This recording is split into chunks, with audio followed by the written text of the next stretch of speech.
رسول پاک صلی اللہ تعالیٰ علیہ وسلم کی ایک حدیث میں آپ کے سامنے عرض کرتا ہوں، اخلاص میں کتنی طاقت ہے وہ بتاتا ہوں۔ حضور اکرم صلی اللہ علیہ وسلم فرماتے ہیں، صحیح حدیث ہے یہ، 3 لوگ سفر پر تھے، 3 دوست تھے، یہ تینوں سفر پر تھے اور یہ پہاڑوں کے راستے سے جا رہے تھے۔ ایک پہاڑ کے غار میں ان لوگوں نے پناہ لینے کے لیے تھوڑی دیر آرام کیا اور بارشیں شروع ہو گئیں، طوفانی بارش، اور ایسی بارشیں آئی کہ پہاڑ کے پتھر کھسکنے لگے اور ایک بہت بڑی چٹان کھسک کر کے یہ غار کے منہ پر آ کر گر گئی۔ غار بند اور یہ اندر 3 بیٹھے ہوئے ہیں، ہاتھ کے ہلانے سے تو پتھر جانے والا نہیں، ایک بڑی چٹان گر کر کے بند ہو چکی، ان کی قبر وہیں بننے والی۔ 3 لوگ ہلا کر کے کیا ہٹا سکتے تھے؟ اب تینوں لوگوں نے کیا کیا؟ میرے آقا صلی اللہ علیہ وسلم فرماتے ہیں تینوں رونے لگے کہ اب ہماری موت یہیں پر ہونے والی ہے، ختم ہے، لیکن اس سے پہلے چلو اللہ کی بارگاہ میں اپنی زندگی کی کوئی ایسی چیز ہو جو تم نے خالص اس کے لیے کیا تھا، اس نیکی کو وسیلہ بنا کر کے دعا کرتے ہیں، دیکھتے ہیں پتھر ہٹتا ہے کیا۔ تو تینوں نے اپنی اپنی زندگی کی ایک ایک چیزیں شمار کرنا شروع کیا۔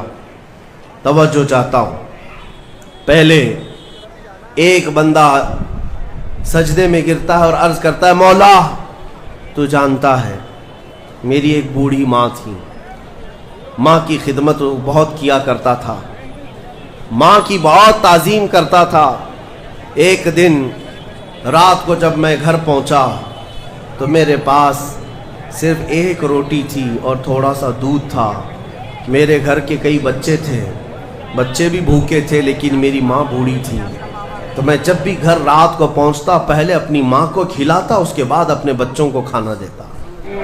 اس دن ایسا ہوا کہ میرے پاس صرف 1 روٹی اور تھوڑا سا دودھ تھا، ماں بھی بھوکی تھی اور بچے بھی۔ بچے آ کر لپٹ گئے، کہنے لگے کہ ہمارے لیے کھانا، بھوک کی شدت ہے۔ میں نے بچوں کو تھوڑی دیر کے لیے بٹھایا گھر کے باہر اور اس روٹی کو چور کر دودھ میں اپنی بوڑھی ماں کو کھلایا۔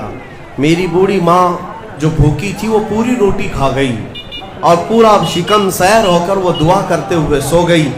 اس رات کو میں بھی بھوکا رہا، میرے بچے بھی بھوکے رہے، ہمارے گھر میں اس کے علاوہ کوئی کھانا نہیں تھا۔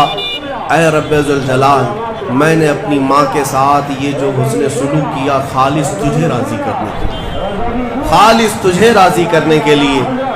مولا اگر یہ میری نیکی تجھے پسند ہے تو یہ چٹان کو ہٹا دے۔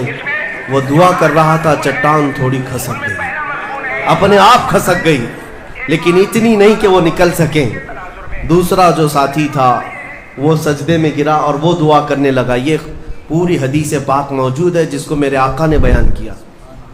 میرے عزیزو، زندگی میں کوئی ایسی چیز ہو جو اللہ کے لیے کیا ہو، پھر دیکھنا زندگی کی مصیبتیں آئیں، اسی نیکی کو تم اللہ کی بارگاہ میں رکھ سکتے ہو۔ دوسرا سجدے میں گرتا اور کہتا ہے، مولا تو بہتر جانتا ہے میں اپنی چچیری بہن کا عاشق ہو گیا تھا۔ اس کی چچیری بہن تھی، چاچا کی بیٹی، عاشق ہو گیا اور ہم دونوں میں معاشقہ چلنے لگا، ایک دوسرے سے محبت کرنے لگے۔ ایک دن ایسا آیا کہ ہمارے گھر والے اور اس کے گھر والے سب باہر چلے گئے، ہم دونوں تنہا رہ گئے اور ہم دونوں ایک کمرے کے اندر آئے۔ ہم دونوں نے گناہ کرنے کا ارادہ کر لیا۔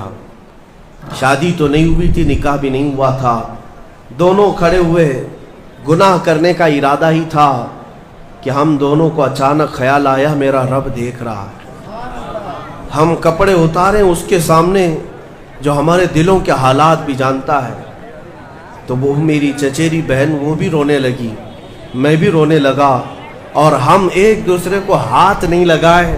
مولا اس زنا سے اور اس بدکاری سے اگر میں بچا تھا تو میرے رشتہ داروں سے ڈر کر نہیں، خالص تیری رضا کی، کہ مولا کریم کے اس سلطنت کو میں اپنے گناہوں سے پامال نہیں کروں گا۔ تو جب یہ وہ کہنے لگا اور عرض کیا، مولا اگر میں وہ رات گناہ سے بچاؤں، تیری بارگاہ میں میرا وہ بچنا پسند ہے، تو اس چٹان کو تو ہٹا دے۔ حدیث پاک میں چٹان اور کھسک گئی۔ تیسرا شخص تھا وہ سجدے میں گرا اور کہنے لگا اے رب ذوالجلال تو بہتر جانتا ہے میں ایک زمین اور جائیداد کا مالک تھا، میرے پاس کئی مزدور کام کیا کرتے تھے، اور ایک مرتبہ ایسا ہوا کہ میں مہینہ ختم ہوتے ہی سارے مزدوروں کو ان کی تنخواہ دے دیا کرتا۔ ایک مزدور ایسا ہے جو اپنی تنخواہ لیے بغیر چلا گیا، ایک مزدور تنخواہ لیے بغیر چلا گیا، اور اس کی تنخواہ میں نے سنبھال کر رکھی اور اس سے ایک بکری خرید لیا۔ میاں لوگ تو کسی کی سیلری ہو دبا کر کے کھا جائیں گے، اور یہ حدیث پاک میں جس کے لیے کہا جا رہا ہے وہ بندہ کہتا ہے میں اس کی پوری تنخواہ سے ایک بکری خرید لیا، بکری کو پالنے لگا، وہ مزدور آیا نہیں، وہ مزدور چلا گیا، مہینوں چلا گیا، بکری کو میں پالتا رہا، بکری نے بچے دی، بچوں کے بچے ہوئے، بچوں کے بچے ہوئے۔ اے رب ذوالجلال تو نے اتنی برکت دی کہ اس ایک بکری سے ایک پورا میدان کئی ہزار بکریاں بھر گئی، کئی ہزار بکریاں کئی سالوں کے اندر۔ وہ ان بکریوں میں نہ کسی کو بیچتا تھا نہ کسی کو ذبح کرتا تھا، سب بکریاں رکھا۔ کئی سالوں کے بعد اچانک وہ مزدور واپس آیا اور اس نے آ کر مجھ سے کہا کہ مالک میں آپ کے ہاں خدمت کرتا تھا، آپ کو یاد ہے کچھ سالوں پہلے میں نے اپنی تنخواہ چھوڑ دی تھی، ایک مہینے کی تنخواہ نہیں لیا تھا۔ تو میں نے اس سے کہا کہ ہاں مجھے اچھی طرح سے یاد ہے، اور اس کا ہاتھ پکڑ کر کے ان بکریوں کے ریوڑ کے پاس لے گیا اور کہا یہ تیری تنخواہ ہے، یہ پوری تیری تنخواہ ہے۔ اس نے کہا میرے ساتھ کیا مذاق کر رہے ہو مالک، میری تنخواہ اتنی ہے کہ اس زمانے میں ایک بکری بھی نہیں آ سکتی۔ اس نے کہا ہاں بالکل تو صحیح کہہ رہا ہے، لیکن اس زمانے میں ایک بکری خرید لی میں نے، اور اسی بکری سے اللہ نے اتنی برکت دی، اس میں میرا ایک بھی حصہ نہیں، تیری ان بکریوں کا دودھ تک میں نے نہیں پیا، صرف اور صرف تیرے انتظار میں، اور یہ ساری بکریاں تو لے جا۔ اور وہ مزدور خوشی خوشی اپنے پورے ریوڑ کو، آج کے زمانے کے وہ کئی لاکھوں کی بکریاں ہوں گی، وہ مزدور لے گیا۔ اب یہ بندہ کہتا ہے اے رب ذوالجلال میں نے یہ امانت اگر سنبھالی تھی تو خالص تیری رضا کے لیے، مولا صرف تجھے راضی کرنے کے لیے، ورنہ پیسے کھا جاتا تو کون کیا کر لیتا، وہ مزدور کون سا وصول کر لیتا۔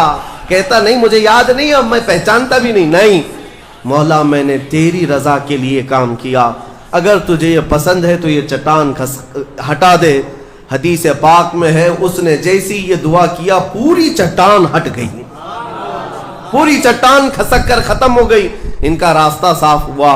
پتہ یہ چلا حدیث پاک کا یہ مفہوم ہے۔ میرے عزیزوں میں اب آپ کے سامنے عرض کرتا ہوں، ایسی بڑی بڑی چٹانیں آج بھی ہم پر گر رہی ہیں، مصیبتوں کی چٹانیں، ظلم کی چٹانیں، لوگوں کے تان و تشنی اور لوگوں کی گالی گلوچ کی چٹانیں۔ ان چٹانوں کو کھسکانے کے لیے تمہارے پاس اخلاص والی کوئی نیکی موجود ہے؟ رب تبارک و تعالیٰ کی بارگاہ میں کبھی یوں عرض کرتے کہ مولا میں نے خالصتاً ایک رات تیرے لیے کھڑے ہو کر پکارا تھا جب سب لوگ سو رہے تھے، میں صرف تجھے راضی کرنے کے لیے عبادت کیا، مولا اگر تو راضی ہے تو ان فلسطین کے بچوں پر رحم کر دے۔ ہمارے پاس ایسی کوئی چیز ہے جو ہم عرض کر سکیں؟